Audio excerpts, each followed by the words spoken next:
Hayu urang ngadamel ubar alami tina daun binahong khususna pikeun ubar patuangan. Tah langsung bae kana tutorialna, mimiti siapkeun 5 nepi ka 7 lembar daun binahong anu masih seger. Pami aya tiasa petik anu arageng nya. Sarengse kitu kumbak ku cai bersih.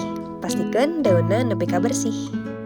Tuluy siapkeun 2 gelas cai dina panci atawa sacekapna. Disaluyukeun jeung lobana binahong.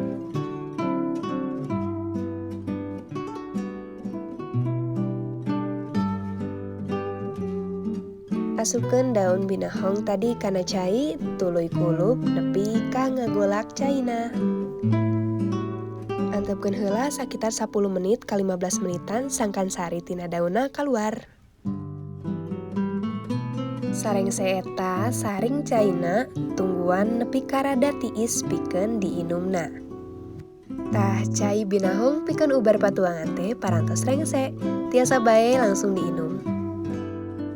Tah, sarengsena ngadamel ubar kanggo patuangan, daun sesatina saringan cai tadi teh ulah waka dipiceun, tiasa janten ubar luar oge.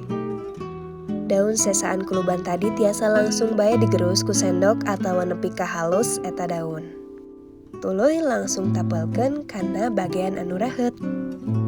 Pikeun hasil nu leuwih alus saacan ditapelkeun, bersihan heula nu raheutna ku cai haneut atawa cairan antiseptik alami.